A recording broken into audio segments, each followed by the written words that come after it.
Muito bom dia e muito bem-vindo ao mês de junho. Vamos ver como os mercados se comportam. O petróleo, que está direcionando a $70 o barril, níveis de 2021, caiu 8% no mês e 13% de queda nesse ano, junto com quase todas as outras commodities importantes que levam em consideração para determinar a inflação, ou seja, tem um peso importante dentro dos índices de inflação. Por isso, grande parte dessa queda nos preços no mundo também passa por essa queda das commodities, tá? O que é importante sempre acompanhar, porque uma desaceleração dos preços impacta a taxa de juros não só aqui, como principalmente nos Estados Unidos, que acaba determinando a taxa de juros no mundo como um todo. E aí os Estados Unidos terão agora, na próxima reunião, a definir, aumentarão a taxa de juros ou vão manter nesse mesmo patamar. Notícia de ontem à noite que saiu, a Câmara nos Estados Unidos aprovou a proposta do aumento do teto da dívida, como era o cenário básico que a gente estava falando, por 314 a 117 votos, e agora vai para o Senado e o Biden pedindo para que seja o mais rápido possível aprovado no Senado, tá? Bom, o livro bege, que é os dados econômicos que eles soltam nos Estados Unidos, ou que o discurso a respeito de como está a economia, basicamente mostrou que as contratações continuam fortes nos Estados Unidos, mas ela vem decrescendo e a inflação também vem diminuindo ligeiramente. Então isso mostrou que a economia americana está desacelerando. A gente já vem falando aqui nesse canal de diferentes dados econômicos. Uns apresentam ainda muita força, outros já apresentam desaceleração, dados mistos, como se a economia tivesse ainda perdida e não saber o que vai acontecer. Na minha opinião, a gente passará por uma recessão inevitável nos Estados Unidos. Quão profunda será? Isso que não sabemos. Veja, a vaga JOLTS, ou seja, que é o número de vagas abertas nos Estados Unidos, saiu dado ontem, 10,1 milhões de empregos criados.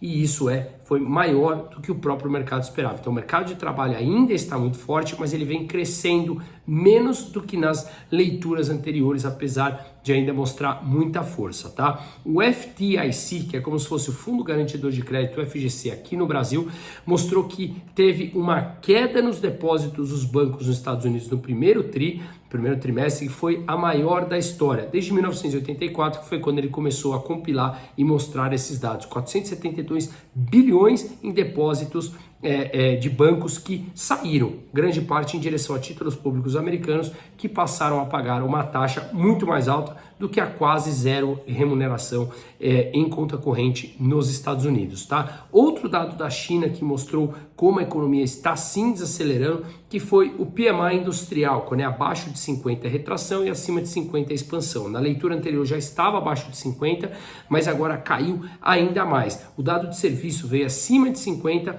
mas também teve uma queda frente à leitura anterior. Então, já falei aqui amplamente dados da China, como ele vem apresentando uma queda importante. E aí, discurso do presidente do Banco Central japonês falando que ele acredita que os tempos de inflação baixa realmente chegou ao fim e a gente terá que passar por um momento de manutenção de taxa de juros altas no mundo. Lembrando que grande parte dos investidores japoneses tem suas economias em título público, também em europeu, e aí se os Estados Unidos sobe juros, acaba forçando o Banco Central do Japão, que é o único país no mundo que hoje tem juros nominal negativo em menos 0,1, acaba levando, incentivando que se o Japão suba juros, acaba incentivando que um dinheiro pode ser repatriado pelo Japão. De qualquer maneira, isso mexe bastante no mercado. É inevitável, na minha opinião, que mais cedo ou mais tarde o Banco Central japonês tenha que subir juros. Se não, com os Estados Unidos subindo juros e mantendo mais alto, o dinheiro flui em direção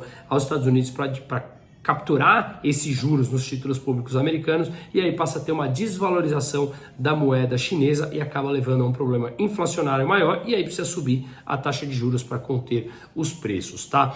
Bom, no Brasil, algumas estimativas já mostraram que dentro desse arcabouço que foi aprovado, em 2024, o governo vai ter que ter um crescimento real acima da despesa, portanto, acima da inflação, um crescimento real das receitas de 8%. Se puxarmos desde 2008, 2011, a receita vem crescendo um pouco mais de 1%. Então, é o que eu falo, superestimaram as receitas e subestimaram as despesas. Essa conta não vai fechar e o endividamento brasileiro continuará a crescer. Inclusive, a taxa de desocupação no Brasil saiu um dado melhor do que esperado, 8,5%, quando a expectativa era 8,7%. Porém, quando a gente entra no dado para entender a fundo, a gente percebe que a população, essa queda da ocupação, ela aconteceu de 8,7 que esperava para 8,5 que veio.